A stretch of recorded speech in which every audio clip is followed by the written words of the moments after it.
are strongly encouraged to shelter in place to avoid being attacked or taken hostage. To shelter in place, take the following precautions. Close all windows and doors, and all lights.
Welcome to the official, the original, the only house for Las Vegas Raiders news, rumors, updates, live streams, and reactions. Welcome to Hammers.House. If it's your first time in here, please consider hitting that like, subscribe, and bell. Break them thumbs, hit them subs, smash the bell, and also you can follow me on Instagram and Twitter as well. We go right into it, week 12 of the NFL season, as we're getting ready for the matchup between the Las Vegas Raiders and the Seattle Seahawks. The 1 o'clock, 1:05 to be exact, start on the West Coast, 4:05 start on the East. We're going to go right into it.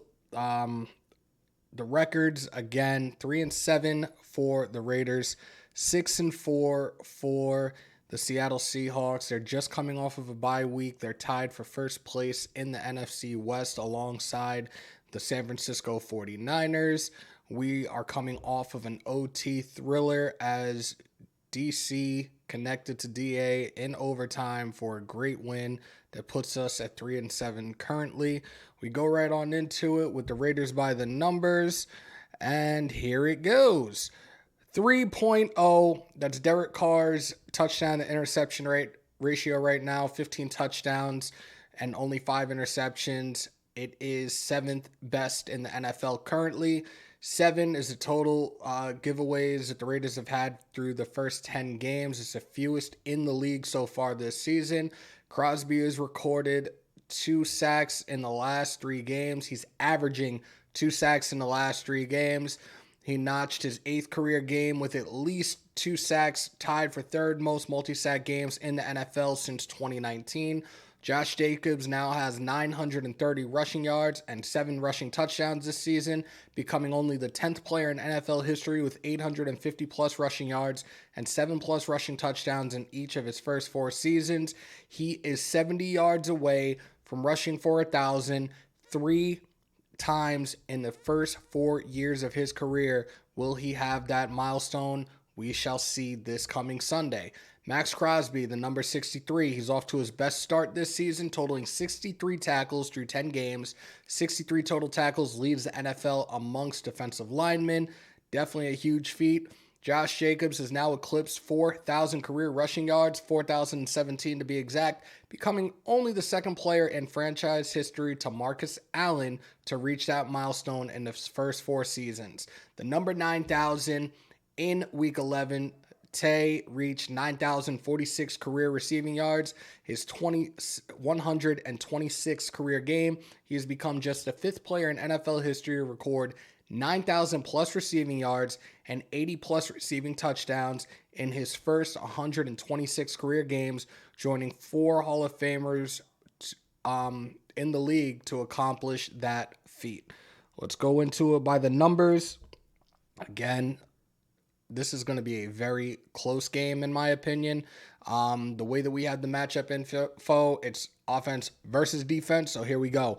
For the Raiders, total offense, they're ranked 16th in the league to the Seahawks total defense at 26. Passing offense, Raiders are ranked 9th.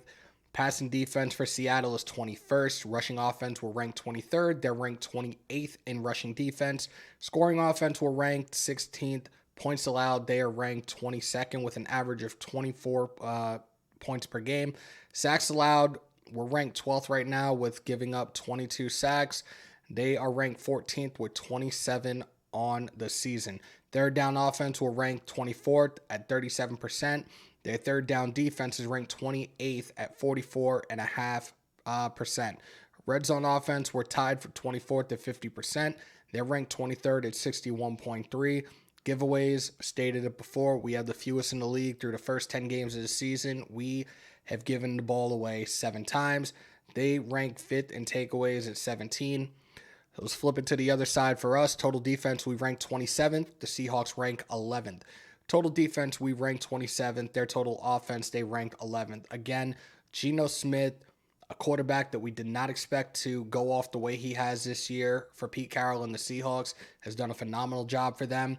Alongside rookie running back who just took over towards the middle of October, and Kenneth Walker III, the second round pick out of Michigan State, took over after Rashad Penny broke his leg versus the New Orleans Saints. It's definitely a guy we have to keep an eye on this coming week, alongside DK Metcalf, Tyler Lockett, and recently acquired during the offseason tight end Noah Fant. Passing defense, we're ranked 24th. Passing offense, they're ranked 13th. Rushing defense, we're ranked 20th. Their rushing offense, they're ranked 12th. Again, Kenneth Walker, he's already rushed for 587 yards since taking over. Definitely a guy we need to shut down. Points allowed, we're ranked 24th. Scoring offense, they are ranked 5th, scoring 25.7 points per game. Sacks, we are dead last with 13. Sacks allowed, they're ranked tied for 14th with 24. Third down defense, we are ranked 29th. Third down offense, the Seahawks are ranked 8th. Red zone defense, we're ranked 31st. Red zone offense, they're tied for 26 at 48.4%. Takeaways, we're dead last with 6. Giveaways, they're tied 15th at 13. Your individual stat leaders, you have Derek Carr in passing with 2,435 yards, Geno Smith with 2,474 yards, passer rating 91.6 for Derek Carr, Geno Smith with 108 passer rating. Again, nobody saw this coming this year. I most certainly did not. Completion percentage 62.4 for Derek Carr, 72.8 for Geno Smith. Rushing yards, Josh Jacobs again, 70 yards away from 1,000. He is at 930 right now. Rushing yards for Kenneth Walker, 587. Rushing touchdowns, 7 for Jacobs, 7 for Walker respectively. Receptions, 64 for Devontae Adams. Tyler Lockett leads the Seahawks with 54. Receiving yards, Tyler Lockett leads it with 640 for Seattle, while Devontae Adams for the Raiders leads with 925. Receiving touchdowns, I apologize. 10 receiving touchdowns for Tay, 5 for Tyler Lockett. Scrimmage yards, Josh Jacobs leads with 1,181 yards. Kenneth Walker with 690. Tackles, Devon Diablo, who's still on the injured reserve, with 74. You have Brooks for them at 106. And it goes on and on and on and on. You guys know how it goes. Look, a great matchup. It's a lot to look forward to. It's a battle. Definitely, I think it's evenly matched, but at the same time, Geno Smith seems to have the leg up with a lot of his production and the rest of his cast this season. We've hit and miss a lot of times throughout this season. This should be a game where we should continue to feed off of what we did last week against the Denver Broncos. I think that this will be a matchup that's a lot closer than a lot of people are saying. A lot of media, a lot of the analysts have said that the Seahawks are going to run away with this. I'm very, very skeptical about that. I think that there's a possibility either it's going to be a close game between the two teams, or we might see the Raiders take a lead and just run with it the entire second half and run away with this game, but we shall see. We'd love to hear your guys' thoughts and comments in the comments section below. Again, if it's your first time in here, please consider hitting that like button, hitting that subscribe button, and smashing the bell for all your Raiders news, rumors, updates, and reactions right here in the official, the original, the only house. Hammers House. We will be live tomorrow morning with our pregame show as well as our fantasy start sit-em. So for all you guys that are still hanging in there, week 12 of the NFL with your fantasy teams, pull on up. You can call on in, and I'll be more than glad to give you guys some fantasy advice. With that being said, continue to stay safe. Most importantly, be kind to one another. COVID is still around. Remember to wash your hands and your asses. And as always, win, lose, or tie, Raider Nation till I die. Till next time, y'all. We out.